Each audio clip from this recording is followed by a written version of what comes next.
আপনি কি জানেন, প্রতি বছর একটি নির্দিষ্ট সময়ে জগন্নাথ দেব অসুস্থ হয়ে পড়েন? হ্যাঁ, একেবারে মানুষের মতো করে জ্বর হয় তার। এই অলৌকিক ঘটনাকে বলা হয় জগন্নাথের জ্বর।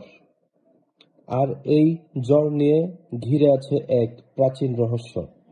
চলুন জেনে নেই সেই অবিশ্বাস্য কাহিনী।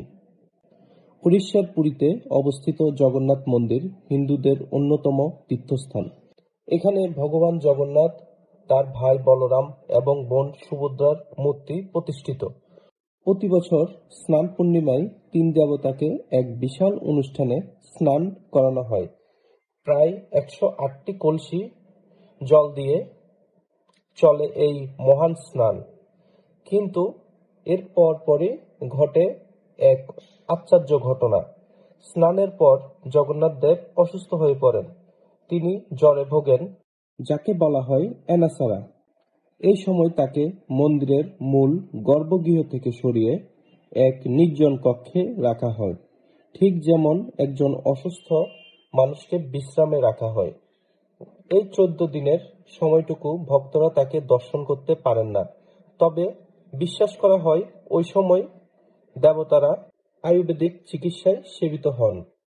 শাস্ত্র অনুযায়ী জগন্নাথ হলেন পুরুষোত্তম ভগবান, যিনি তার ভক্তদের মতন সবকিছু অনুভব করেন। তাই তার স্নানও লাগে, বিশ্রামও লাগে, এমনকি অসুস্থতাও হয়। এ সময় মন্দিরে দেবতার জন্য বিশেষ দশমূল কষা বা ভেষজ পানীয় তৈরি করা হয়। 14 দিন পর আসে নবযৌবন উৎসব, যেখানে জগন্নাথ আবার নতুন রূপে আবির্ভূত হন এবং এর পরপরই হয় বিখ্যাত রথযাত্রা। জগন্নাথ দেবের জ্বর আমাদের শেখায় ঈশ্বর ও ভক্তদের সঙ্গে মিলেমিশে থাকেন। তিনি শুধু উপরে বসে থাকা কোনো দেবতা নন, তিনি আমাদের মতো আমাদের দুঃখ কষ্ট অনুভব করেন। এই কাহিনীতে আছে ভক্তি, রহস্য আর ঈশ্বরের সঙ্গে এক গভীর মানবিক সম্পর্ক। আপনি কি কখনো জগন্নাথ দেবের এই রূপ সম্পর্কে শুনেছিলেন? জানাতে ভুলবেন না কমেন্টে। ভিডিওটি ভালো লাগলে লাইক দিন, বন্ধুদের সাথে শেয়ার করুন, আর এমন ভক্তিমূলক গল্প পেতে সাবস্ক্রাইব করুন আমাদের চ্যানেলে। জয় জগন্নাথ।